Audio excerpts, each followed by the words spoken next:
Known as the father of psychoanalysis, Sigmund Freud claimed his father molested all of his siblings.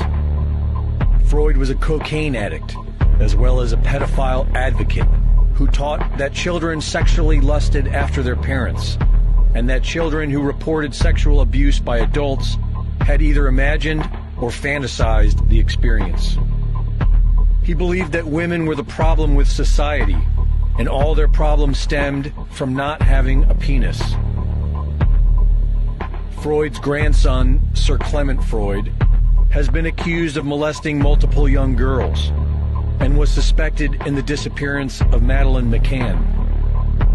Sigmund Freud's sister, Anna Freud, whom Freud claimed was regularly molested and abused by their perverted father, gave birth to Freud's nephew, Edward Bernays, the father of propaganda. Bernays took his family's work in psychology and used it to help governments and corporations manipulate the minds of the public. Hired by the American Tobacco Company, Bernays manipulated women into buying more cigarettes by convincing them that smoking was a form of feminist liberation. During this propaganda campaign, he dubbed cigarettes torches of freedom. Thanks to Bernays and his family's twisted legacy, social engineering became big business. Modern psychology was used to exploit mankind's mental weaknesses, nurture the public's lower desires, and turn people into mindless consumers.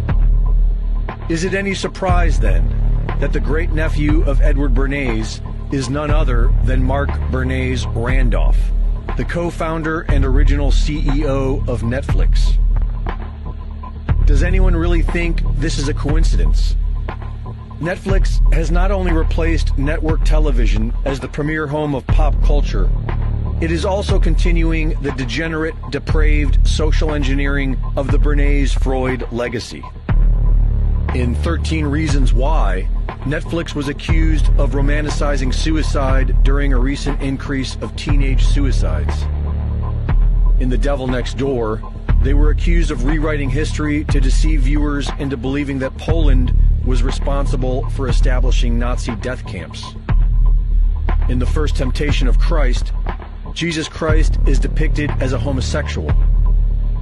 And a Texas grand jury indicted Netflix for depicting child sex in the movie Cuties. Netflix and chill, the new preferred method for brainwashing the masses. Brought to you by one of the most depraved, degenerate families of the modern era. Turn it off and wake up.